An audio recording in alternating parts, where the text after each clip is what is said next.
Hello प्यारे दोस्तों, स्वागत है आप सबका। माइनर टेस्ट 6 की आंसर की अभी हम देखने वाले हैं। शानदार ये टेस्ट रहा था अपना। तो टोटल जो 150 क्वेश्चन है, वैसे मुझे लग रहा है कि अंग्रेजी में थोड़ी समस्या आई थी, इसी कारण से हमारा जो टॉपर का स्कोर है वो भी 90 के करीब ही रह गया। तो जहाँ भी समस्या रही है, अगर किसी प्रकार की मैं जब भी आंसर बता रहा हूँ उसमें भी किसी तरह की और कोई ऐसी सुधार की गुंजाइश है, अगर कहीं किसी तरह का ऐसा मतलब कि लगता है आप लोगों को कि यहाँ पर है जो आंसर अलग हो सकता था, या ऐसी अगर कोई कंडीशन बनती है तो आपको ज़रूर बताना है। बाकी आंसर की हमें देखनी है निश्चित रूप से, मतलब देखनी है का मतलब देखना शुरू कर चुके हैं अपन। और पहले क्वेश्चन से बात करते हैं। जैसे सबसे पहले पहले ही नंबर पे परिभाषा थी, किसी क्रिया को आरंभ करने, जारी करने, नियमित करने की प्रक्रिया अभिप्रेरणा कहलाती है। तो जब भी हमने अभिप्रेरणा वाला टॉपिक पढ़ा था, पूरा मतलब कंप्लीट जो थी सर की किताब में से ही मैंने पीपीटी तैयार करके वो बताया था, ताकि आपके पास अगर बहुत सी बार ऐसे हो जाता है कि हमें लगता है कि हमने तैयारी कर ली है लेकिन मैटर कम पड़ जाता है। तो वहाँ क्या प्रॉपर मैटर है, राजस्थान में जो अवेलेबल सबसे जो एक्सट्रीम लेवल पे जो चीज़ हो सकती है वो आपके सामने उस वीडियो में आ गई थी। और वीडियो काफ़ी लंबा भी नहीं था, 1.5 घंटे में हमने इतना सारा जो मैटर है उसको कवर कर लिया है। तो उसमें मैंने कंपैरिजन किया था, एक जो वहाँ पर गुड की परिभाषा थी और स्किनर की परिभाषा थी। तो स्किनर में तो 5 ऐसे अलग अलग क्रियाओं की बात की गई थी, गुड में 3 की। तो यहाँ 3 क्रियाएं हैं, मतलब ये गुड से रिलेटेड है। तो एक क्वेश्चन तो आपका वहाँ पर अगर आपने ध्यान दिया होगा क्लास जब भी देख रहे थे उस समय, तो वहाँ से सही हो गया।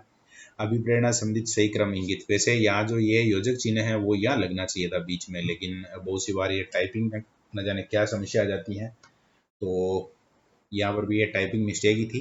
इसमें हमें आवश्यकता, प्रणोद और प्रोत्साहन वाला ऑप्शन सही करना था। तो आवश्यकता है, फिर आवश्यकता के बाद दूसरे नंबर पे नहीं, यहाँ पर प्रोत्साहन आ रहा है, तो ये अलग हो जाएगा। आवश्यकता, प्रणोद और प्रोत्साहन, मतलब कि डी वाला ऑप्शन है जो यहाँ पर सही होना चाहिए था। नेक्स्ट हम बात कर रहे हैं बाह्य अभिप्रेरणा में समावेशित किया जाएगा, किसे समावेशित किया जाएगा ये देखते हैं। तो प्रशंसा, दोषारोपण, पुरस्कार भी हैं, परिणाम का ज्ञान भी है, यानी कि यहाँ पर कौन सा सही मानना पड़ेगा हमें, चौथा। अभिप्रेरणा के दोनों प्रकार देखे थे हमने, आंतरिक और बाह्य। तो आंतरिक में भूख प्यास वगैरह इनकी बात की थी, बाह्य में जो भी इनाम वगैरह से रिलेटेड है, बढ़ाई करना है, जो भी है, तो ये है जो बाह्य में आते हैं, यानी कि डी ऑप्शन इसमें सही हो जाएगा।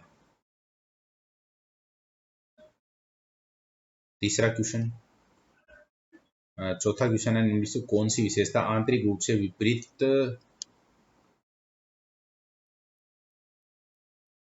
विपरीत बच्चों के लिए सही नहीं है? क्या बात है। आंतरिक रूप से मोटिवेटेड होना चाहिए, ये शायद तक विपरीत शब्द को वापस से देखेंगे। के लिए सही नहीं है, वे हमेशा सफल होते हैं। देखो, आंतरिक रूप से मोटिवेटेड हो चाहे किसी भी स्थिति, हमेशा सफल होने की गारंटी कहीं भी नहीं है। तो पहला ही ऑप्शन है जो यहाँ सही हो जाएगा। नेक्स्ट है, मूल प्रवृत्तियों की प्रकृति कैसी होती है। मूल प्रवृत्तियों के बारे में बात की गई है यहाँ पर, और हम जानते हैं कि मूल प्रवृत्तियों की प्रकृति, मूल प्रवृत्तियां मतलब जन्मजात प्रवृत्तियां, एक ही बात है, शब्द अलग लिखा बस। प्रेरकों का वर्गीकरण गेरेट द्वारा किया गया। गेरेट हमने पढ़ा था, दैहिक मनोवैज्ञानिक सामाजिक जो वर्गीकरण किया था गेरेट ने, ये हमारी जो भी प्रेरणा वाला यूनिट है उसमें भी ये नाम आया था। अधिगम तक पहुंचने के राजमार्ग को कहते हैं अभिप्रेरणा, ये बहुत अच्छे से देखा था हमने। स्नेह प्राप्त करने की इच्छा अभिप्रेरणा के संदर्भ में क्या है? तो स्वाभाविक अभिप्रेरक के अंतर्गत आएगा। अभिप्रेरक में मात्रा छोटी होनी चाहिए, वैसे यहाँ ये थोड़ी मात्रा गड़बड़ कर रखी है। नेक्स्ट है, कौन सा जन्मजात अभिप्रेरक नहीं है? इनमें से कौन सा जन्मजात नहीं है? देखो, हमने बहुत अच्छे से कैटेगराइज करके इसको पढ़ा था। भूख है, प्यास भी है, नींद भी है, सुरक्षा है, वो जन्मजात के अंतर्गत नहीं आएगा। नेक्स्ट था, एक विद्यार्थी रीट परीक्षा पास करने के लिए कठिन परिश्रम करता था कि वह परीक्षा में उत्तीर्ण हो सके। और मजाक लग रही होगी लाइन, लेकिन कठिन परिश्रम करना पड़ेगा, बिल्कुल करना ही है। ये विद्यार्थी किस रूप से अभिप्रेरित है? तो यहाँ पर हम वो विद्यार्थी खुद से काम कर रहा है, यानी आंतरिक रूप से अभिप्रेरित है। खुद से अगर काम कर रहा है, जैसे उसको पुरस्कार देने की बात कही गई है या कुछ ऐसा है, तो फिर वो आंतरिक रूप से नहीं कहा जाएगा। लेकिन अगर खुद से ही मोटिवेट है, खुद से बढ़िया काम कर रहा है, कठिन परिश्रम कर रहा है, तो उसको आंतरिक रूप से अभिप्रेरित मानना पड़ेगा। गिलफोर्ड के अनुसार संवेगों का प्रकार नहीं है। तो गिलफोर्ड ने जो अर्जित नहीं माना था, बाकी प्राथमिक, द्वितीयक और कृत्रिम माना था। 12 12 12 12 मतलब ये क्वेश्चन नंबर 12 है जो रिपीट हो गया। एक शिक्षक को निम्न में से किस कथन से सहमत होना चाहिए, मतलब ऐसा एक कथन होगा जिससे कि आप सहमत रहेंगे। आंतरिक अभिप्रेरणा तब होती है जब अधिगम करता बाह्य तो बाह्य आ जाएगा तो आंतरिक कैसे होगी। बाह्य अभिप्रेरणा तब होती है जब अधिगम करता, ये बाह्य नहीं है, बाह्य है ना, बाह्य पुरस्कार प्राप्त करने के लिए कार्य करते हैं, ये बिल्कुल सही है। बाह्य पुरस्कार से स्थायी व्यवहार परिवर्तन, बाह्य पुरस्कार है जो कुछ दिनों बाद वो गड़बड़ भी कर सकता है। बाह्य पुरस्कार आंतरिक अभिप्रेरणा प्रदान नहीं करता है, तो बी ऑप्शन इसमें सही हो जाएगा। नेक्स्ट है निम्न में से जन्मजात है, निम्न में से जन्मजात है। अभियोग्यता जन्मजाती होती है, प्रेरणा बाहर से मिल सकती है, बाह्य होती है, रुचि भी हम समय परिवेश के हिसाब से बदल सकते हैं, अभिवृत्ति भी बदल सकते हैं, तो अभियोग्यता है वो जन्मजात होगी। निम्न में से अधिगम को अभिप्रेरित करने का कौन सा तरीका कम से कम काम में लाना चाहिए, मिनिमम यूज होना चाहिए, तो मिलजुल कर काम करने की प्रवृत्ति बेस्ट है, हमेशा होनी चाहिए। प्रवृत्ति को रोचक हमेशा बनाना चाहिए। पुरस्कार हमेशा जरूरी नहीं है, बच्चों को अनुभव से जोड़ना हमेशा होना चाहिए। बाकी काम हमेशा होने चाहिए, पुरस्कार भी होना चाहिए लेकिन हमेशा नहीं, कुछ जगह ही काम करता है ये। नेक्स्ट है एक बालक बोर्ड परीक्षा के लिए कठिन परिश्रम कर रहा है, उसके पिताजी ने उसे अच्छे अंक लाने पर लैपटॉप देने का, तो ये बाह्य प्रेरणा का उदाहरण हो गया। लैपटॉप की बात आ गई, मतलब बाह्य प्रेरणा है। नेक्स्ट है सशक्त अभिप्रेरणा सीखने का प्रभावशाली घटक है, तो क्या फर्क पड़ेगा, देखो अभिप्रेरणा अगर मजबूत है तो वो शीघ्र सीखेगा, जल्दी सीखेगा। अभिप्रेरणा है जो अधिगम की गति को बढ़ाएगी। प्रेरक प्राणी में विद्यमान शारीरिक मनोवैज्ञानिक दशाएं हैं जो उसे निश्चित विधियों के अनुसार कार्य करने के लिए उत्तेजित करती हैं। प्रेरक की यह परिभाषा, अब यहाँ 17वां है, ये जो 17 नंबर का क्वेश्चन है, ऐसी की ऐसी सेम परिभाषा है जो मैकडूगल ने दे रखी है, और उसमें भी कुछ इस तरह की लैंग्वेज है, लेकिन ये परिभाषा किसकी है, प्रेरक की है। और प्रेरक की परिभाषा में हमने जो गेट्स हैं उनके द्वारा ये परिभाषा दी गई थी, ये पढ़ा था। वहां पर भी दो परिभाषाएं बिल्कुल सेम जैसी हैं, जैसे 4 टोटल परिभाषाएं, उसमें 1 और 3 नंबर पे शायद ये गेट्स की परिभाषा है। तो बहुत ही माइनर रूप में आपको ऐसे जो टॉपिक हैं जिनमें सेम लैंग्वेज हैं तो उनको बहुत अच्छे से देखना है, और कहाँ किसके लिए दी गई है ये भी थोड़ा ध्यान रखना है, ताकि एग्जाम में अपने गड़बड़ नहीं हो। क्योंकि बहुत सी बार थोड़ा सा जब आधा अधूरा सा ज्ञान होता है हमें, तो एग्जाम में गड़बड़ होने की संभावना रहती है। यहाँ पर सही उत्तर हो जाएगा अपना सी वाला, गेट्स व अन्य। हाँ, 18वां क्वेश्चन है कौन सा उदाहरण अभिप्रेरणा का परिणाम नहीं है, अभिप्रेरणा का परिणाम नहीं है ये पूछा गया है। तो देखते हैं, जैसे यहाँ पर मीना है वो नृत्य का घंटा 2 से बढ़ाकर 1 कर दिया, क्या बात है, तो उल्टा हो गया। बढ़ाकर मतलब 1 घंटे से बढ़ाकर 1 घंटे बढ़ाकर 2 घंटे कर दिया, ऐसा होना चाहिए। जॉन स्टुअर्ट मिल ने वर्ष 12 इधर चला गया, ये आगे पीछे कैसे हो गई समझ में नहीं आ रहा। जॉन स्टुअर्ट मिल ने 12 या 12 आना चाहिए, 12 वर्ष की उम्र में दर्शन का अध्ययन प्रारंभ कर दिया था। ये 12 जो अंक है जो यहाँ आना चाहिए था। दीपक ने श्वास लेने की प्रक्रिया में रुचि दिखानी प्रारंभ कर दी। अब सांस लेने में कोई रुचि ले रहा है तो उसका अभिप्रेरणा से कोई कनेक्शन नहीं है, यानी कि सी ऑप्शन इसमें सही है। महेश ने तेजी से आधुनिक प्राचीन ऐतिहासिक, हाँ ये तो थोड़ा हो सकता है क्योंकि वो हिस्ट्री का स्टूडेंट हो सकता है। तो फिर किसी व्यक्ति को सामाजिक दृष्टि से स्वीकृत कार्य करने हेतु कौन सा प्रेरक है जो प्रेरणा देता है, तो स्वीकृति की बात कर रहा है तो स्वीकृति प्रेरक हो जाएगा, पहला ही ऑप्शन इसमें सही है। सीखने की प्रक्रिया में विप्रेरणा, देखो अगर सीखने की प्रक्रिया में विप्रेरणा की हम बात करें तो राजमार्ग वाली बात हम कर ही चुके हैं। अभिप्रेरणा है वो विद्यार्थियों की स्मरण शक्ति को, नहीं ये स्मरण शक्ति को प्रेरणा नहीं बनाती है, सीखने के प्रति रुचि का विकास करती है, बस ये है जो इम्पोर्टेंट है, और जो बी वाला ऑप्शन है वो ही सही है। एक परिवर्तन को सीखने की श्रेणी में रखा जाएगा, इसको जो हम सीखने की श्रेणी में रख सकते हैं। व्यवहार में होने वाले परिवर्तन, व्यवहार में परिवर्तन, परिपक्वता के कारण परिवर्तन, अभ्यास अनुभूति दोनों से होने वाले अपेक्षाकृत स्थायी परिवर्तन। तो ज्यादा बढ़िया ऑप्शन जो है वो चयन करना होता है, तो लास्ट वाला ऑप्शन इसमें सही है। अभिप्रेरणा की प्रकृति नहीं है ये पूछा गया है, तो अभिप्रेरणा एक लचीली प्रक्रिया है। लचीली मतलब लचीली कठोर तो कह ही नहीं सकते हम, साध्य न होकर साधन है, बिल्कुल ये चीज हमने बहुत अच्छे से पढ़ी थी, समझी थी जब यूनिट, अगर आपने वो वीडियो देखा है पूरा अभिप्रेरणा वाला तो। और जिन स्टूडेंट ने नहीं देखा है तो मैं बता रहा हूँ, देखो मैं है जो मतलब साइकोलॉजी का बहुत बड़ा ज्ञाता नहीं हूँ, है ना, लेकिन मैंने जो कंटेंट उठाया, अब कंटेंट का मतलब वहाँ बहुत ज़्यादा मात्रा में कंटेंट है, तो किसी स्टूडेंट को ऐसे लग सकता है कि बहुत ज़्यादा क्यों पढ़े। एक बार जब एग्जाम नहीं है तो आपको बहुत अच्छे से जितना हो सकता है मैक्सिमम मैटर है वो मैक्सिमम की तरफ आपको जाना चाहिए। जब भी एग्जाम आ जाएगा 2-5 महीने रह जाएंगे, उस समय सबसे मोस्ट चीज़ें उनको पढ़ लेना, तो टॉपिक का ओवरऑल आपका जो माइंड सेट है वो मैक्सिमम से ज़्यादा बढ़िया डेवलप होगा, मतलब वो जो माइंड में होनी चाहिए चीज़ें, माइंड मैपिंग जिसको हम कहते हैं, वो क्लियर हो जाएगी। अब फिर जो मोस्ट चीज़ें हैं, जैसे हमने 18 परिभाषाएं पढ़ी थी, अब मोस्ट जैसे 10 ही हैं, तो बाकी 8 को छोड़ देना, लेकिन एक बार पढ़ लिया तो थोड़ा बहुत आइडिया तो रहेगा कि इस तरह से 18 परिभाषाएं हैं, उनमें से कोई विद्वान का नाम आएगा तो आप थोड़ा सा उसको प्लस माइनस कर सकते हैं, रूल ऑफ रिजेक्शन लगा सकते हैं। तो वही बात है, ये भी हमने बहुत अच्छे से देखा था। जिस स्टूडेंट ने वो अभिप्रेरणा एवं उसका भी अधिगम्य महत्व प्रभाव वो वीडियो नहीं देखा है तो उसको जरूर देखना चाहिए, वो यूनिट उसका बिल्कुल कंप्लीट हो जाएगा, केवल 1.5 घंटे का वीडियो है। और क्या है जो देख लो, एक चयनात्मक है, बिल्कुल ठीक है, और उद्देश्य प्राप्ति तक निरंतर चलती है, ये भी सही है। तो लचीली प्रक्रिया वाला है जो यहाँ पर प्रकृति में नहीं आएगा। मेस्लो द्वारा आवश्यकता पदानुक्रम में सबसे उच्च स्तर की आवश्यकता किसको माना गया था? तो मैंने जब भी हम मतलब वीडियो में मैंने ये बात कही थी कि मेस्लो का नाम आया मतलब आत्मसिद्धि की बात आएगी। तो इसमें ऑप्शन भी मिल जाएगा, हाँ, आत्मसिद्धि की आवश्यकता। देखो तीसरा ऑप्शन भी यही है। तो मेस्लो वाला टॉपिक है जो अपना वहाँ पर जो कंप्लीट किया था वो यहाँ पर काम आ गया। ये भी हमने पढ़ा था, एक्स व वाई सिद्धांत में ग्रेगर से रिलेटेड है ये, तो बी ऑप्शन यहाँ पर सही है। व्यवहार में वांछित परिवर्तन अधिगम है, ये परिभाषा अधिगम की परिभाषा है और हिलगार्ड की परिभाषा है, याद होनी चाहिए परिभाषाएं, तो उनमें से एक ये है।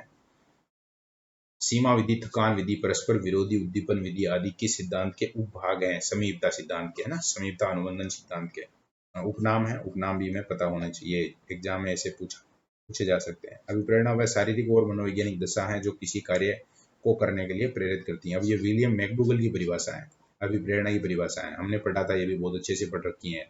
अब ये और वो जो प्रेरक की परिभाषा है गेट्स की, तो वो ऐसी लग रही है जैसे एक जैसी लैंग्वेज है, लेकिन एग्जाम में बाई चांस ऐसे मैकडूगल भी हैं, गेट्स भी हैं, वो प्रेरक की है, तो फिर मैकडूगल सही नहीं करना है।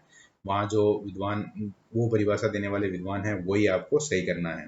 वही सही करना है का मतलब क्या? गेट्स व अन्य। नेक्स्ट 28वां क्वेश्चन देख रहे हैं हम। 28वां क्वेश्चन है अपना, अभिप्रेरणा का द्विघटक सिद्धांत। द्विघटक सिद्धांत है जो हजबर्ग ने दिया था, ये देखा भी था हमने नाम, ये भी वहाँ जो यूनिट है। अब कोई क्वेश्चन वहाँ से बाहर आएगा ही नहीं अगर आपने बहुत अच्छे से देखा है तो। चिंता प्रेरक होती है किस तरह की? तो चिंता तो हम अर्जित करते हैं बिना फालतू की चीजों को, तो अर्जित ही कहलाएगा। मूल प्रवृत्तियां मानव व्यवहार की प्रमुख चालक हैं, ये बात किसने कही थी? मैकडूगल ने कही थी ये बात भी। तो मूल प्रवृत्तियों के बारे में भी, हाँ, मैंने कहाँ लगा दिया निशान, मैकडूगल किधर गया? विलियम मैकडूगल सही है। मनुष्य के शरीर की जैव रासायनिक प्रयोगशाला किसे कहा जा सकता है? तो जैव रासायनिक प्रयोगशाला यकृत को कहा जा सकता है। इसका मतलब हो गया कि हम यहाँ पर आकर अपने 30 क्वेश्चन है जो कंप्लीट हो चुके हैं साइकोलॉजी के। वैसे अब से हमने लगभग नियम बना ही लिया है, 5वें टेस्ट में भी ये मैंने प्रयोग करके देखा था। कुछ विद्यार्थियों ने इंटरेस्ट लिया, कुछ ने नहीं लिया, तो कोई बात नहीं। बाकी आपको हर सेगमेंट वाइज 30 में से कितने सही हो रहे हैं ये अलग से पेपर में नोट करना है।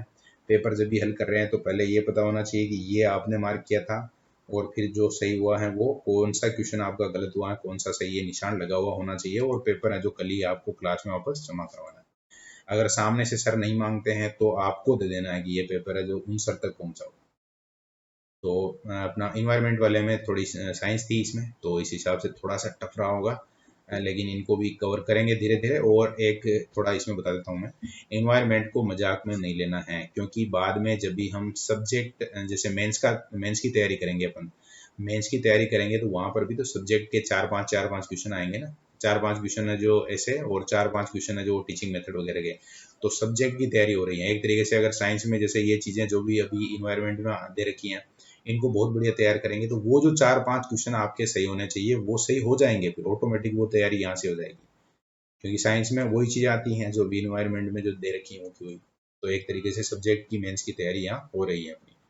हम भोजन करते हैं, पाचन होता है, पचित भोजन के उपयोगी पदार्थों का अवशोषण कहाँ होता है ये पूछा गया है, तो छोटी आंत।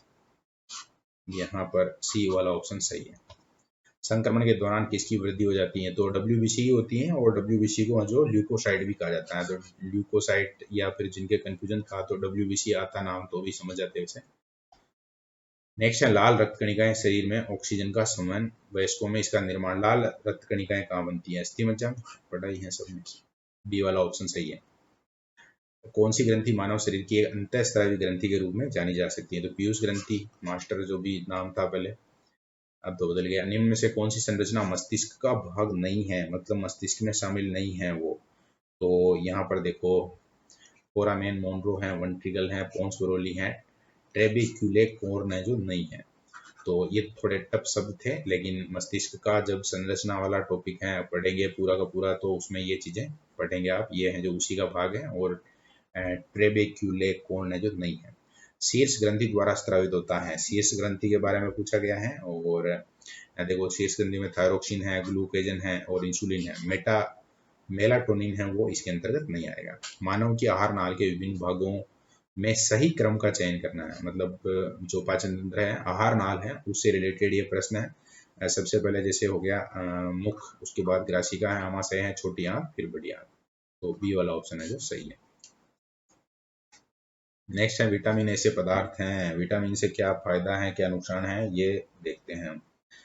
हमारी उपापचय दर बढ़ाकर भार में कमी लाते हैं, स्वस्थ रहने के लिए दवाई के रूप में, पेशियों का विकास, ताकतहीनता जन्य रोगों से बचाने के लिए थोड़ी मात्रा में, हाँ विटामिन है उनकी बहुत ज्यादा आवश्यकता नहीं पड़ती है। नेक्स्ट है क्वाशियरकोर नामक रोग प्रोटीन की कमी से होता है। नेक्स्ट है किस विटामिन की कमी से घाव से रक्त का बहना नहीं, तो रक्त का थक्का बनाने वाला, और थक्का में का आ रहा है, इससे के याद करवाया था 9th में, याद किया होगा, मुझे तो वहीं से याद है। तो इसमें के है जो सही होना चाहिए, विटामिन के। भोजन के वर्ग में प्रति यूनिट कैलोरी की मात्रा सर्वाधिक होती है। तो एक जैसे कैलोरी की बात करें हम, यहाँ यूनिट का मतलब आपको समझना, जैसे 1 किलोग्राम है, अब 1 किलोग्राम आपके पास विटामिन है, 1 किलोग्राम वसा है, 1 किलोग्राम कार्बोहाइड्रेट है। अब इनमें से सबसे ज्यादा कैलोरी किसमें होगी? तो अपने भाई रोटी चौपड़ते हैं, वहाँ वसा होती है वो, तो उसमें ये चीज आती है कि भाई मोटा हो जाएगा, ये हो जाएगा, ताकतवर बन जाएगा, तो ऐसा उस आधार पे याद रखना पड़ेगा। तो यहाँ कैलोरी की बात करें अगर, तो वसा में ज्यादा होती है। कोई डॉक्टर एक मरीज को खाने के लिए कुछ दवाइयाँ लिखता है, साथ ही गुड़, आंवला, हरी पत्तेदार सब्जियां खाने का सुझाव दे रहा है, तो मरीज को कौन सी बीमारी है? कितना बढ़िया प्रश्न है। मतलब देखो, यहाँ पर बात की गई है गुड़। गुड़ मतलब एनीमिया, ये समझ जाओ, क्योंकि इसमें लोह की मात्रा ज्यादा होती है, खून बनेगा उसका, इस तरह से बात की जा सकती है। एनीमिया यहाँ पर सही आंसर है। एंटी थ्रोम्बिन थर्ड और प्रोटीन सी का कार्य है रुधिर थक्का जमने की प्रक्रिया में किसमें सम्मिलित है? मुझे लग रहा है कि शब्द हैं जो थोड़े बहुत आगे पीछे हो गए हैं। इसमें सही आंसर है जो हिपेरिन है। इसको देखते हैं और क्या कहानी बनती है, देखें। चावल को पॉलिश करने पर कौन सा विटामिन नष्ट हो जाता है, मतलब पॉलिश किया हुआ चावल आपको नहीं खाना चाहिए, थायमीन है जो खत्म हो जाता है उसमें से। मछली से प्राप्त कोड लीवर तेल में निम्न में से किस विटामिन का एक समृद्ध स्रोत? जो मछली का तेल होता है, इस तरह से मार्केट में बहुत सारे ऐसे डिब्बाबंद खाद्य मिलते हैं, तो विटामिन डी से रिलेटेड है। विटामिन डी का लिखा हुआ है। नेक्स्ट है प्रोटीन के परीक्षण के दौरान कौन सा रंग खाद्य पदार्थ में प्रोटीन की उपस्थिति है उसको दर्शाता है? तो बैंगनी रंग है, उससे हमें पता चलता है कि उसमें प्रोटीन है। सी, ये इंपॉर्टेंट है परीक्षण के दौरान। नेक्स्ट है सेब का हृदय रोगियों के लिए विशेष महत्व है। सेब का महत्व क्यों है? क्योंकि सेब में पोटेशियम होता है खूब सारा, तो पोटेशियम के लिए इम्पोर्टेंस है। नेक्स्ट है मलेरिया रोग किस कारण से होता है? तो मलेरिया के बारे में जानते हैं, मलेरिया से बच के रहना है।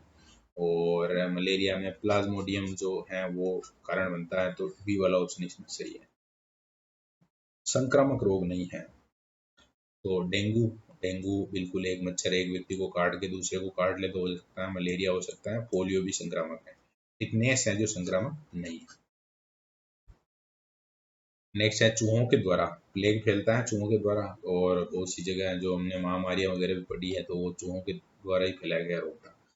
आगे पूछा गया है जल जनित रोग, तो अतिसार है वो जल जनित है, दूषित जल से हो सकता है। बाकी छोटी माता, मस्तिष्क ज्वर, रक्त अल्पता है जो अलग है।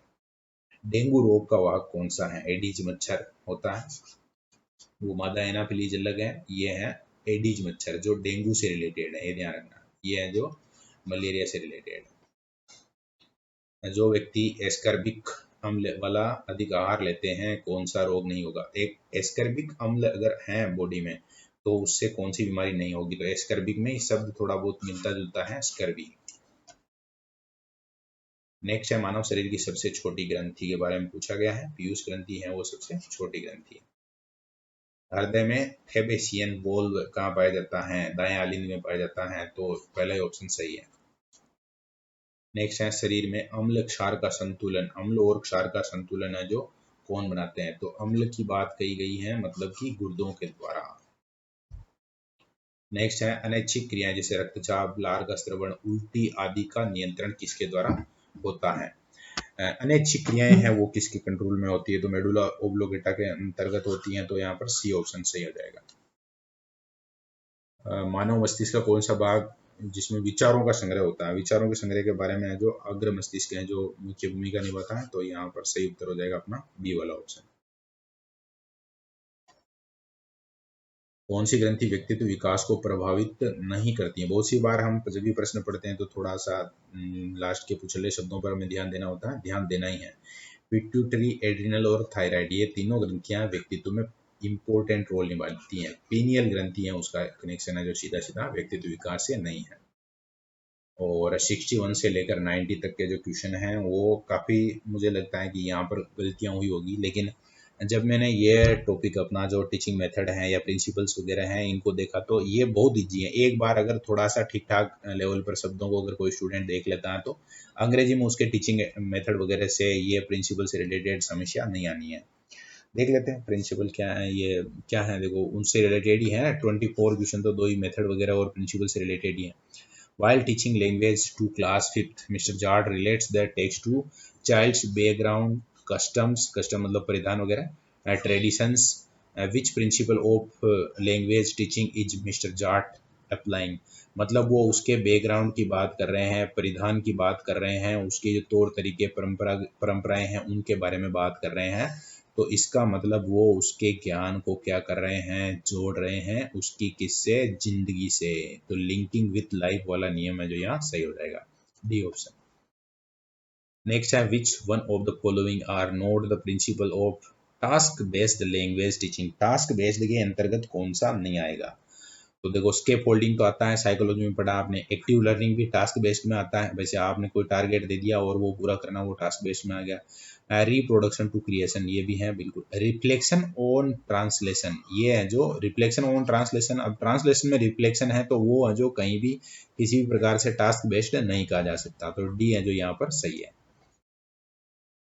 One of the criteria of selection of grammatical items for the teaching is range, a structure which has greater range means that, अब यहाँ पर हमसे बात की गई है ग्रामेटिकल आइटम्स की, है ना, तो यहाँ देखो it is used very frequently, synonyms हैं, प्रोड्यूस और स्ट्रक्चर है, यहाँ बात की है वेराइटी की, वेराइटी ऑफ कॉन्टेक्स्ट, तो it is used in a variety of context, यहाँ पर रेंज की बात की गई है तो वेराइटी है जो शब्द उससे मैच कर रहा है, मतलब डी ऑप्शन इसमें सही हो जाएगा।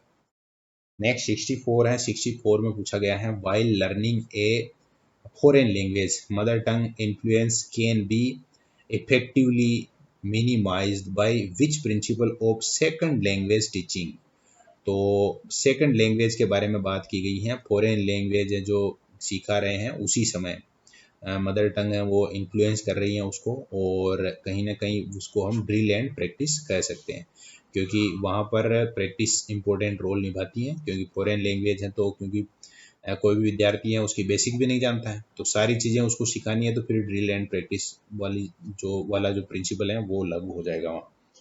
नेक्स्ट है the principle of selection and gradation of word is based on, तो ग्रेडेशन मतलब अलग अलग वर्गीकरण करना, तो ये है या उसका चयन करना, तो फ्रीक्वेंसी, रेंज और टीचेबिलिटी और ऑल ऑफ द अबाउ, तो ऑल ऑफ द अबाउ तो आज सही ज़्यादा ही हो रहा है, तो डी वाला ऑप्शन यहाँ पर भी सही हो जाएगा। A shorter form of group of word which usually occurs in a auxiliary verb is, मतलब ग्रुप ऑफ वर्ड का जो शॉर्टर फॉर्म है उसको हम क्या कहेंगे, तो इसमें जो सही शब्द हैं वो है बी वाला ऑप्शन कंट्रैक्शन। नेक्स्ट है स्टीफन, ये एक विद्वान का नाम है, Stephen Krashen's theory of second language acquisition does not consist of, तो यहाँ पर जो स्टीफन क्रेशन है उन्होंने कौन सी थ्योरी दी थी सेकंड लैंग्वेज एक्विजिशन की, और उस थ्योरी में क्या चीज़ है जो शामिल की गई हैं उसके बारे में यहाँ पर पूछा गया है, तो यहाँ जो तीसरा ऑप्शन है अपना द लर्नेबिलिटी हाइपोथेसिस, ये किससे रिलेटेड है, तो फिर ये स्टीफन से रिलेटेड है, ये आपको याद रखना, सी वाला ऑप्शन। नेक्स्ट है which one of the following does not come under the principle of selection and gradation. Selection और ग्रेडेशन के अंतर्गत कौन सा शामिल नहीं होता है, ये पूछा गया है। तो अवेलेबिलिटी होता है तभी तो सिलेक्शन करेंगे आप, कवरेज है ना ग्रेडेशन में आएगा, फ्रीक्वेंसी भी ग्रेडेशन में आएगा, एक्यूरेसी की आवश्यकता वहां पर नहीं पड़ेगी, यानी डी ऑप्शन सही है। Principle of linking with life in the teaching of English involves, ये हम पहले पढ़ चुके हैं, पहले नंबर पे आ गया था लिंकिंग वाला। तो इसमें क्या आएगा देखो, use of semantic structure of the English language in daily life, निश्चित रूप से अगर लाइफ से लाइफ यहाँ पर कवर हो ही रहा है, वैसे बी वाला option. A teacher asks the students to read the text for information and create their own interpretation beyond the literal level. Which sub skill is he practicing in the class? अगर व्यक्ति है जो क्या कर रहा है, text for information and create their own interpretation, अपनी तरफ से कोई इंटरप्रिटेशन है वो कर रहा है, तो उसको हम क्या कहेंगे, इनफेरिंग कहेंगे, यानी कि बी ऑप्शन इसमें सही हो जाएगा। नेक्स्ट है identify the statement which is false regarding the principle of language teaching, मतलब जो गलत है उसको आप आइडेंटिफाई करेंगे और जो इससे रिलेटेड नहीं है, लैंग्वेज टीचिंग से रिलेटेड नहीं है। तो यहाँ पर जैसे पहला है teach reading and writing first, तो ये गलत दे रखा है, सबसे पहले आना चाहिए। हम जैसे हिंदी में याद करते हैं तो हम याद करते हैं सुनना, फिर बोलना, उसके बाद पढ़ना, और अब एक ही एक्टिविटी बची है वो है लिखना। तो ये क्रिया होनी चाहिए, मतलब लिसनिंग है, फिर है जो स्पीकिंग है, फिर रीडिंग है, फिर राइटिंग है। यहाँ पर इसने क्या कर दिया, राइटिंग फर्स्ट, जबकि राइटिंग है जो लास्ट आनी चाहिए, मतलब पहला ही है वो फाल्स है, फाल्स यानी झूठ, गलत। नेक्स्ट है principle of sequencing in teaching a foreign language does not include, मतलब विदेशी भाषा सीखने में किसको शामिल नहीं किया जाता है, ये पूछा गया है। तो ग्रामेटिकल सीक्वेंस तो आ जाएगा, लेक्सिकल भी आ जाएगा, और यहाँ पर क्या दे रखा है, सिमेंटिक सीक्वेंस भी आ जाएगा। फोनेटिक नहीं आएगा क्योंकि वो किसी एक भाषा से रिलेटेड है, जैसे अंग्रेजी पढ़ रहे हैं तो उसमें फोनेटिक सीक्वेंस है वो आएगी, फॉरेन लैंग्वेज में उसका जो अलग अर्थ निकल सकता है। 73 में है द स्ट्रक्चरल अप्रोच टू को रिलेट्स, स्ट्रक्चरल अप्रोच है वो किसको रिलेट करता है, ये हमें, तो स्ट्रक्चरल में देखो ग्रामर है, तो ग्रामर में हम देखते हैं ना ऐसे कि सबसे पहले जैसे कोई एक सेंटेंस है उसका स्ट्रक्चर देखते हैं तो कैसे बात करते हैं, सब्जेक्ट आएगा, उसके बाद हेल्पिंग वर्ब आएगी, उसके बाद मेन वर्ब आएगी, फिर ऑब्जेक्ट आएगा, फिर जो भी इस तरह से। तो ये हो गया grammar and skill, the structural approach के अंतर्गत आएगा। Which of the following method of language learning and teaching is the oldest method, मतलब सबसे पुराना कौन सा है ये पूछा गया है, तो ग्रामर वाला जो सबसे पुराना है, grammar translation method, B. A teacher is teaching some selected and graded grammatical items to class fifth. Which approach is he या she following in his her class?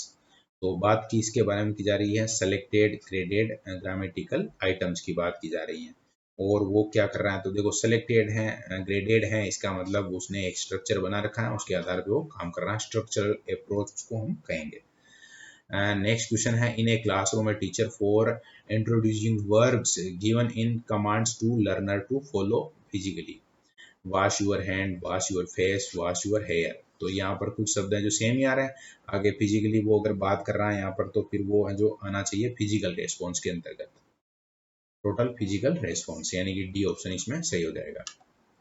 Next है 77 in a language class students are memorizing the dialogues through drill and practice and the teacher is correcting their pronunciation mistakes immediately and they are practicing the dialogues in chords, the teacher is following them, मतलब कि वो बच्चे drill कर रहे हैं, उनसे गलतियां हो रही हैं, टीचर उसको सही करवा रहा है, तो उसको हम क्या कहेंगे, मतलब कि वो बोल बोल के बात कर रहे हैं तो ऑडियो लिंगुअल मेथड उसको कहा जाएगा।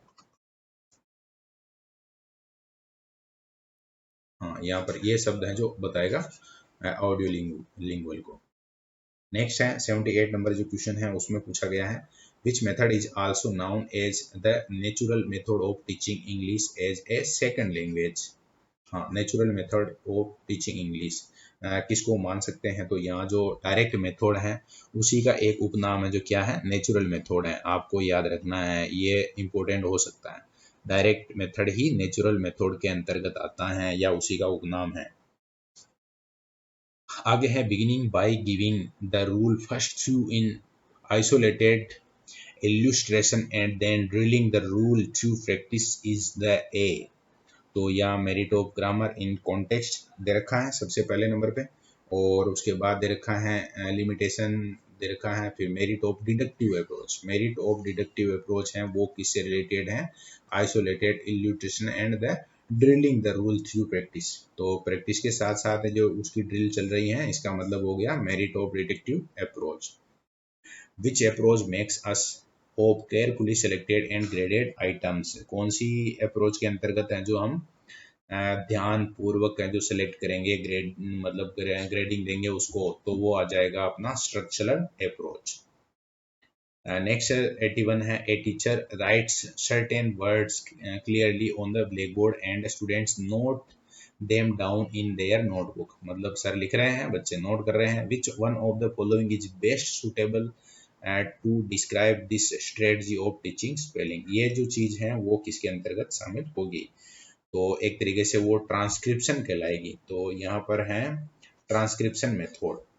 अब ट्रांसक्रिप्शन मेथड आपको एग्जाम में याद रखना है, तो वो क्या है, आप ब्लैक बोर्ड पर लिख रहे हो, बच्चे हैं जो नोटबुक में लिख रहे हैं, ट्रांसक्रिप्शन कहलाएगा।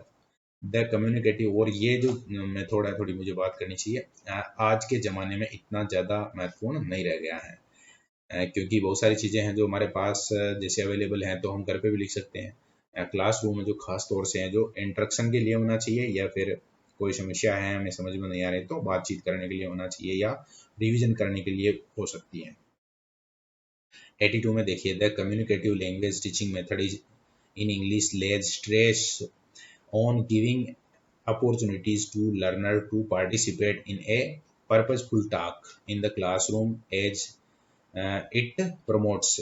तो पर्पसफुल टास्क का मतलब हो गया, मतलब उद्देश्यपूर्ण कोई भी हम बातचीत कर रहे हैं, तो यहाँ पर क्या होगा, देखो learners to encounter with real life situation. सबसे बड़ा जो फायदा है कि वास्तविक जीवन में जो चीज़ें संभव हैं, घटित हो सकती हैं, उनसे उसका सामना होगा वहाँ पर। नेक्स्ट है in communicative approach to English the focus is.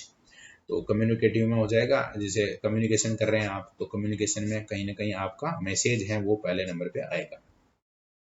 84 है, the method that is based on the coordination of language and physical movement is. जैसे फिजिकल मूवमेंट है और आप मतलब उसमें कोऑर्डिनेट कर रहे हैं, सामंजस्य स्थापित कर रहे हैं, तो उसको फिजिकल रेस्पॉन्स के अंतर्गत काउंट किया जाएगा, यानी कि सही हो जाएगा बी ऑप्शन। नेक्स्ट है change the given sentence into a question beginning with what we are planning a tour. तो यहाँ पर क्या करना था, आपको प्रश्न बनाना है, क्वेश्चन फ्रेमिंग जो टॉपिक है आपका, वहाँ से ये क्वेश्चन आया है। तो यहाँ पर बात की है we are planning a tour, तो किसके लिए प्लानिंग कर रहे हैं, मतलब फॉर आना चाहिए, तो what are you planning for, आप किसके लिए योजना बना रहे हो। 86 है change the sentence into passive voice. Passive voice में बदलना है, तो पैसिव वॉइस में बदलना है, तो बढ़िया क्वेश्चन है एक तरीके से। Let us finish this task tonight. तो इसका जो सही उत्तर हो जाएगा, let the task be finished by us tonight, B option सही है। He will say to me who are you. अब इस तरह का जो प्रश्न अगर आ जाता है एग्जाम में, तो यहाँ पर जैसे विल शब्द है यूज किया है, तो सभी में आ गए तो ठीक है। टेल कभी होगा नहीं, तो इसका मतलब हो गया कि ए प्रश्न, ए वाला जो ऑप्शन है वो कभी सही होगा नहीं। और यहाँ पर आई को पहले लिख दिया नहीं, यहाँ पर बाद में लिखा है तो गलत हो गया। यहाँ सी ऑप्शन है जो सही होना चाहिए, he will ask me who I am, ये है जो सही हो जाएगा। Read the following passage carefully and answer the following questions by choosing appropriate answer from the alternative given below. पूरा पैसेज पढ़ना था और पैसेज पढ़ के और आंसर देने थे। तो पैसेज पढ़ लिया होगा आपने बहुत अच्छे से, एक बार वापस से पढ़ लेना। अभी हम बात कर रहे हैं जैसे यहाँ we should show our neighbour, हाँ neighbourliness when we find him unable to make progress because he can not road hear the word we, हाँ वी किस रूप में आया? प्रोनाउन होता है, तो कहीं कोई संशय नहीं है, प्रोनाउन सही है, डी है जो सही है। The word illiterate is used in the first line of the paragraph as, illiterate शब्द है वो किस रूप में आया? तो देखो इलिटरेट का मतलब हो गया असाक्षर, तो असाक्षर को हम किस में लेंगे? नाउन में, मतलब कि संज्ञा शब्द के रूप में ये यूज होगा। और 90 में देखो विच टेंस इज, हाँ वो भावनात्मक में अगले आए कैसे भी, which tense is being used in the sentence they have never had the chance to learn और रीड। तो दे आया है मतलब सब्जेक्ट, हैव आया है मतलब हो गया एज, हैव आया मतलब प्रेजेंट परफेक्ट टेंस। तो सी ऑप्शन है जो इसमें सही हो जाएगा। और आगे हम बात करते हैं, थोड़ा और आगे बढ़ते हैं इससे। हिंदी के कथन है, मतलब हिंदी के प्रश्न हैं। और पहला 91 नंबर पे जो क्वेश्चन है उसको देख लेते हैं फटाफट से। क्या दे रखा है? जहां वाक्य की गति अंतिम रूप ले ले, विचार के तार एकदम टूट जाएं, वहां किस चिन्ह का प्रयोग किया जाएगा? तो जब अंतिम रूप ले ले, अंतिम रूप का मतलब लास्ट में क्या लगाते हैं? तो पूर्ण विराम लगाते हैं। तो डी ऑप्शन है जो सही है। नेक्स्ट है, ये चिन्ह है जो किसका है? विराम चिन्ह का नाम, इसको कौन सा विराम चिन्ह कहते हैं? तो इसको हम अर्ध विराम कहते हैं, यानी कि दूसरा मतलब कि 92 नंबर जो क्वेश्चन है उसमें ए ऑप्शन सही है। किस वाक्य में विराम आदि चिन्हों का प्रयोग सही हुआ है? ये चेक करना है आपको। आप मुझे नहीं जानते, महीने में मैं 2 दिन ही व्यस्त रहता हूँ।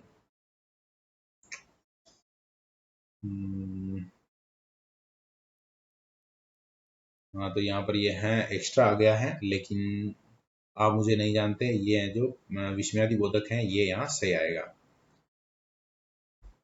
ये यहाँ पर प्रश्नवाचक लगाया है लेकिन ये नहीं आएगा क्योंकि क्या शब्द नहीं है, क्या होता तो फिर प्रश्नवाचक सही हो जाता। नेक्स्ट 94 है, किस वाक्य में विराम चिन्हों का सही प्रयोग हुआ है? 94 में हम देख रहे हैं विराम चिन्हों का प्रयोग। तो यहाँ देखिए, घर पर्वत राम मोहन घर पर्वत संज्ञाएं, यह वह तुम मैं सर्वनाम, लिखना गाना दौड़ना क्रियाएं। बिल्कुल ठीक है, डी वाला ऑप्शन इसमें सही है। अब कुछ को लगेगा कि ए वाला है जो गलत कैसे है इस तरह से।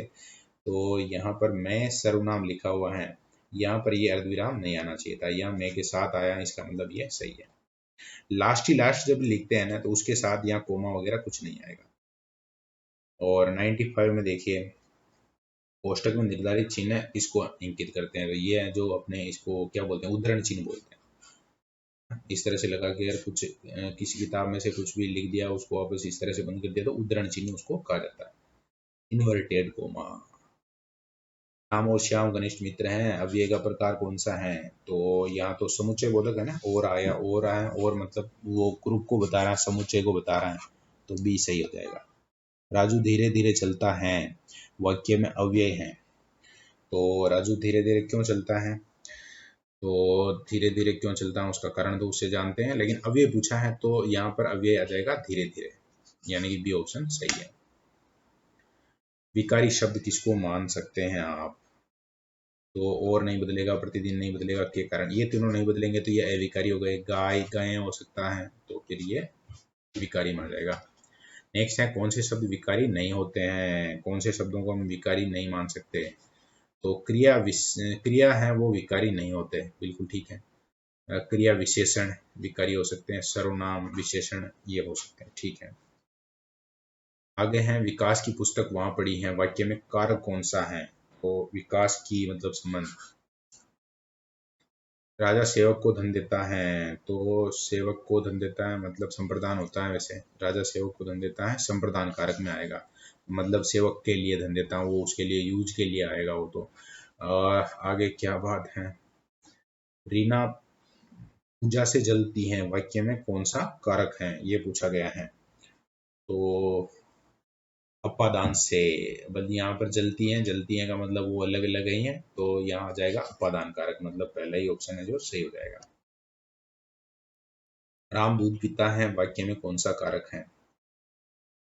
राम पिता है तो राम मतलब कर्म हो गया, यहाँ पर एक तरीके से कर्म कारक की बात यहाँ पर हो गई है। नेक्स्ट है, विश्वामित्र का सही संधि विच्छेद कौन सा होगा? विश्व प्लस मित्र, विश्व प्लस मित्र मतलब चौथा ऑप्शन। जायका में कौन सी संधि है? सारे के सारे प्रश्न जो तगड़े हैं। विधायिका विधायिका विधायिका विधायिका मतलब थोड़ा अलग करके देखते हैं। वैसे तो ये के आधार पे है, तो ये के आधार पे है तो अयादी संधि के अंतर्गत ये आ जाएगा।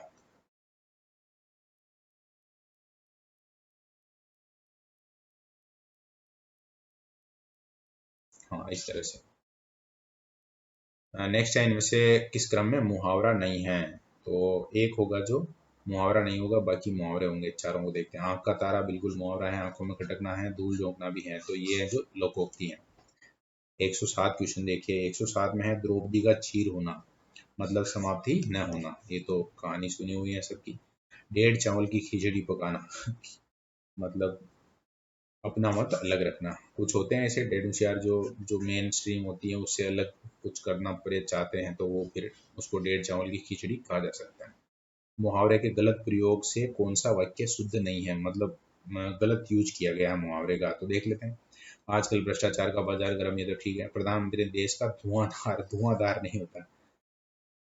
तो फिर यहाँ पर जो बी है वो शुद्ध नहीं है। नेक्स्ट है, किस क्रम में मुहावरे का सही अर्थ नहीं है? नानी याद आना, मुसीबत में पड़ना, तो ये तो ठीक ही लग रहा है। तलवार के घाट उतारना, युद्ध की शिक्षा, नहीं नहीं नहीं, मार डालना, यानी कि ये है जो अलग दे रखा है, ये गलत दे रखा है।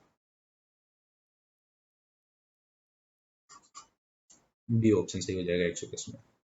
111 है, किस क्रम में मुहावरे का सही अर्थ नहीं है?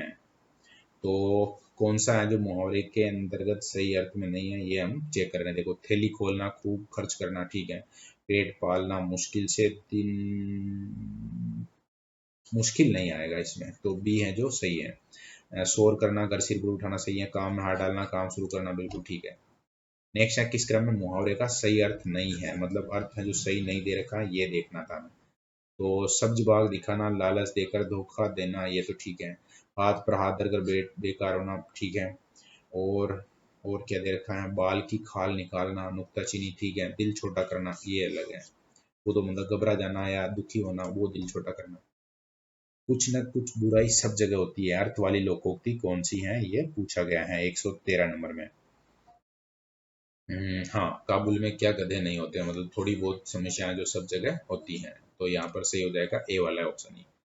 किस क्रम में लोकोक्ति का सही अर्थ नहीं है? मतलब सारी लोकोक्तियां हैं, उनमें एक है वो अर्थ सही नहीं दे रखा, तो देखना है। देखो, कभी घी घना तो कभी मुट्ठी चना, सदा एक स्थिति, नहीं नहीं नहीं, स्थितियां बदलती रहती है, उसको बता रहा है, ये तो पहला ही सही है इसमें। नेक्स्ट है, शब्दान 22 पंसेरी कहावत है, इसका अर्थ क्या होगा? तो गरीब के लिए सभी अलग हैं, सभी गुणवान नहीं है, सभी और नहीं है, अविवेकी लोग विद्वानों मूर्खों को एक समान समझ लेते हैं, ये शब्दान 22 पंसेरी, सबको समान समझना।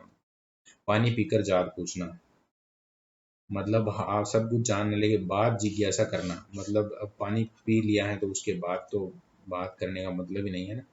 117 है, इस क्रम में लोकोक्ति का सही अर्थ नहीं लिखा है, वापस वही कहानी। एक पंथ दो काज, एक युक्ति से दो काम कर लेना, इसका मतलब हो गया ये तो सही है। एक भई गति सांप छछूंदर दुविधा, सही है। हथेली पर आम नहीं उगता, कार्य होने में समय लगता है, सही है।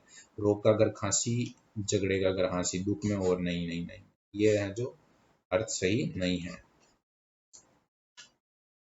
नेक्स्ट है, किस क्रम में लोकोक्ति का सही अर्थ नहीं लिखा है? तो यहाँ पर लोकोक्ति का सही अर्थ नहीं लिखा है, मतलब सांप भी मर जाए और लकड़ी भी नहीं टूटे, एक तो ये हो गया। बिना नुकसान के करे, ये तो सही है बिल्कुल। और तू डाल डाल में पात पात, चतुर उससे भी ज्यादा। पल में तोला पल में मसा, मौज मस्ती, ये अलग है, यानी कि ये है जो सही नहीं है। बाकी भागते भूत की लंगोट बली, जिसे कुछ भी लेने की उम्मीद न हो, जो मिले वो इच्छा है, ये सही दे रखा है। अरिष्ट पर्यायवाची है किसका? नीम का, अच्छे से याद होगा सबको। और नेक्स्ट नेक्स्ट नेक्स्ट है 120वां, नानी कुंवारी मर गई, नवासे के नौ नौ ब्याह, इसका मतलब हो गया कि वो आनंद ले रहा है नानी की संपत्ति का, दूसरों की संपत्ति से लाभ उठाने वाला।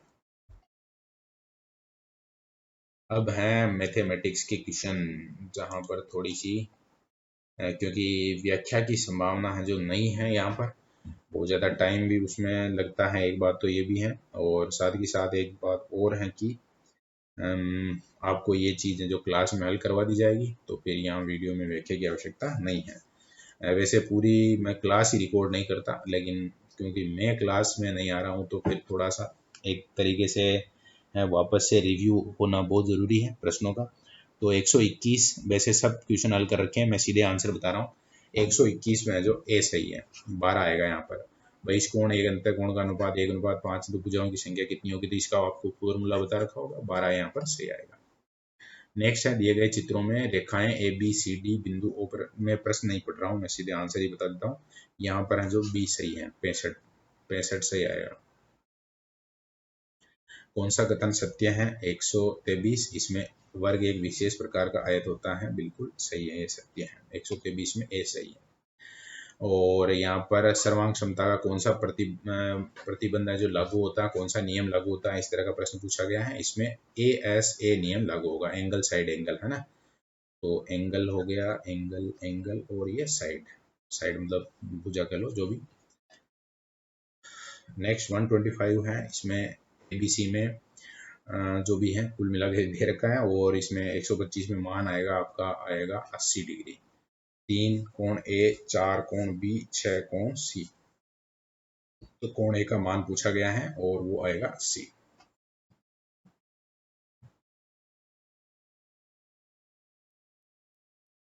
एक सौ छब्बीस है, आकृति में वृत्त का केंद्र O है तथा ए सी बी 40 डिग्री है, तो ए ओ बी में क्या संभावना रहेगी, तो ए ओ बी में रहेगी 80, 40 है, जस्ट ये डबल बनेगा, मतलब 80 हो जाएगा। किसी चतुर्भुज का प्रत्येक कोण यदि 180 डिग्री से कम है तो उस चतुर्भुज को आप क्या नाम देंगे, उत्तल कहेंगे। 128 है, दिए गए चित्र में कोण का मान है अनंत, है ना, जीरो वृत्त का केंद्र है। अच्छा, ये मतलब जो सिंबल के रूप में यूज किया गया है, और इसका मान मतलब यहाँ पर क्या बोलते हैं, लेमडा वगैरह इस तरह के शब्द आते हैं। इसका मान पूछा गया है, यहाँ 60 है, तो आंसर आना चाहिए 128 में आपका सी। अभी एक प्रश्न हमने देखा था, यहाँ 40 थे, यहाँ पर तो 80 किया था, अब यहाँ 60 है, तो यहाँ कितना हो जाएगा, उसका आधा मतलब कि 30 हो जाएगा। नेक्स्ट है 129, और इसमें दे रखा है एक चक्रीय चतुर्भुज है, तो ए ओ सी 130 है, तो ए बी सी का मान कितना आना चाहिए, ये पूछा गया है। तो यहाँ पर सही आंसर है वो 129 में आपका 115 डिग्री सही है।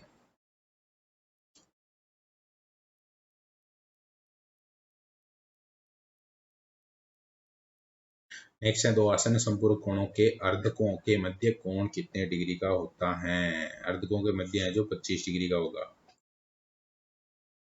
कहाँ गया मैं, देखो इतना इतना फास्ट और इस लेवल पे भी नहीं चलना चाहिए हमें।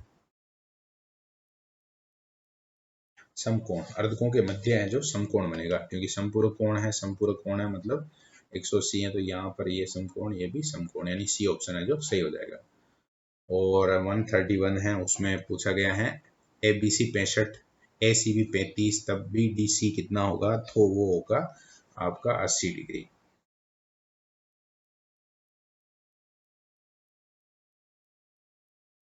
कैसे होगा जो भी देख लेंगे। यहाँ पर ये जो एक त्रिभुज बन रहा है, अब त्रिभुज में 180 माइनस हो जाएगा, ये तो 65 और 35 हो गया 100, अब 100 में से 180 घटाएंगे, मतलब 180 में से 100 घटाएंगे, तो यहाँ बच जाएगा 80। नेक्स्ट है, एक त्रिभुज एबीसी के कोण एबीसी तथा कोण एसीबी के अर्धक बिंदु चीरों पर मिलते थे, तो इनमें से कौन सा कथन है जो सही है, तो BOC 90 डिग्री प्लस कोण ए या बटे 2 जो भी दे रखा है वो सही है। एक त्रिभुज एबीसी का आधार BC पर कोण B का अंतः अर्धक तथा कोण C का बाह्य अर्धक के बीच बना कोण किस कोण के बराबर होना चाहिए, तो यहाँ पर 1/2 कोण A होना चाहिए। निम्नलिखित में से पूरक कोण युग्म है, 134 में जो पूछा गया है पूरक कोण युग्म पूछा गया है, और देखो पूरक पूछा गया है, तो 55 और 35 जोड़ेंगे तो 5 5 10 की सुपर 1 इधर 6 3 9, 90 डिग्री है। पूरक कोण में क्या होता है, दो कोणों का मान 90 डिग्री, तो ये है जो पूरक कोण हो गया, तीसरा ऑप्शन।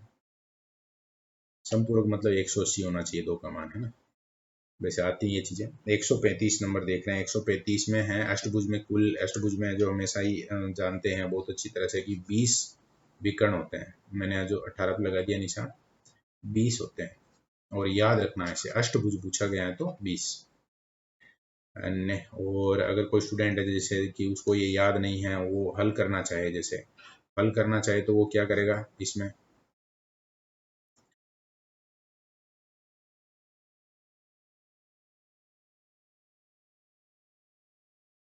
एक चित्र बना सकता है। चलो मैं इसको छोड़ देता हूँ अभी, क्योंकि ये कहानी है जो ज़्यादा अलग बन जाएगी, लेकिन चित्र बनाने के बाद वो इस तरह से उनको मिला के और काउंट कर सकता है। और नेक्स्ट 136 है। 36 में हमसे पूछा गया है ए एम समलंब बी सी है, तो कोण ए का समद्विभाजक ए एन है और ये इस तरह की स्थिति बनती है, तो मान चाहिए इनको, किसका मान चाहिए, एम ए एन का मान चाहिए, एम ए एन का मान चाहिए, मतलब इसका मान चाहिए यहाँ पर। तो इसका मान है जो निकाला जा सकता है, और निकाल लिया होगा, मतलब निकाला जा सकता है क्या, 136 में 20 डिग्री सही आएगा, यहाँ का मान आएगा 20 डिग्री। नेक्स्ट 137 है, इसमें हमसे पूछा गया है A B C D F दोनों त्रिभुज हैं, उसमें बी सी ई एफ और A C D F, A B C सर्वांग सम अगर डी एफ को बताना है हमें, तो फिर वहां पर कोण सी और कोण एफ का समान होना जरूरी होगा। ये दोनों भी क्या होने चाहिए, समान होने चाहिए, तब है जो वो दोनों सर्वांग सम होंगे। नेक्स्ट है दी गई आकृति में A D B C B E F और ए बी सी और एफ ई डी दोनों कोण हैं, तो सत्य कौन सा होगा। तो यहाँ पर जो पहला है त्रिभुज ए बी सी सर्वांग डी एफ, ये सही है, सत्य है। 139 में सत्य कथन पूछा गया था, और इसमें जो एक त्रिभुज में दो न्यून कोण हो सकते हैं, तो बिल्कुल सही है, ये सी है जो सही है। नेक्स्ट है किसी समलंब चतुर्भुज ए बी सी डी की असमांतर भुजाओं ए डी तथा बी सी के मध्य बिंदु क्रमशः ई तथा एफ हैं, तब ई एफ का मान क्या होगा, ये पूछा गया है। तो ये A B plus C D बटे हुए 2 है जो ई एफ का मान होगा। नेक्स्ट 141, और 141 में हमसे पूछा गया है दिए गई आकृति में वृत्त का केंद्र O है, ठीक है, तो जीवाएं ए सी और बी डी हैं, बिंदु ई पर काटती हैं। यदि ए ई बी कोण 100 डिग्री और सी बी ई 30 डिग्री है, तो ए डी बी है वो कितने डिग्री होगा, तो वो 70 डिग्री होगा।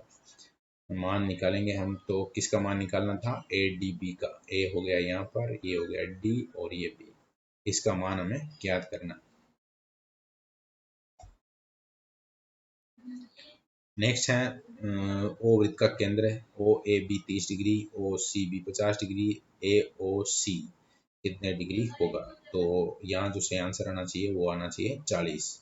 ए ओ सी का मतलब हो गया ए ओ सी, यानी कि ये कोण यहाँ पर आपको पूछा गया था। 143 में पूछा गया है ओ वृत्त का केंद्र है, ए ओ सी 100 डिग्री है, बी डी सी चाहिए, क्या बात है, मतलब कि बी डी सी मतलब हो गया बी और डी सी, हाँ ये कोण माना पूछा गया था 143 में, और सही है 40।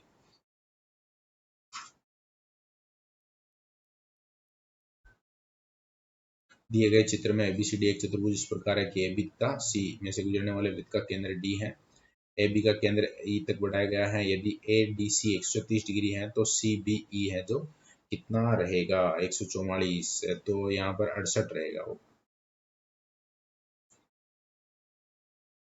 145 5 से गुणा वाली प्रथम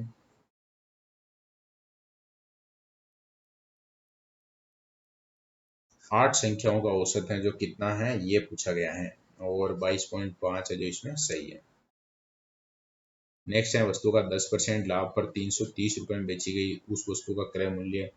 तो बहुत अच्छे से आपने ये सवाल है जो खूब कर लिए हैं, गणित में तो सब एक्सपर्ट हो गए हैं, अच्छी बात है। 12 पेनों का क्रय मूल्य 16 है, इस तरह के सवाल भी किए हैं, तो यहाँ पर सही आंसर आया होगा आपका 25% की हानि। फिर 148 में पूछा है एक व्यक्ति 10 रुपए की 11 मोमबत्तियां खरीदता है, तो उसको कहीं ना कहीं 21% लाभ होगा। 4800 रुपए की राशि पर 5% वार्षिक साधारण ब्याज लग रहा है, तो 600 रुपए की ब्याज की राशि 2.5 साल में मिल जाएगी। 6 आदमी 96 कुर्सियां 8 दिन में बनाते हैं, तो 18 आदमी 4 दिन में कितनी कुर्सियां बनाएंगे, तो 144 कुर्सियां बनाएंगे। यहाँ सही उत्तर है पहला। और ये आपका पेपर है, कंप्लीट है। ट्यूशन जो भी आपने मतलब कि हल तो किए हैं लेकिन गलत हो गए, तो कल ही क्लास में जो इसको कंप्लीट करवा दिया जाएगा। ओके, धन्यवाद।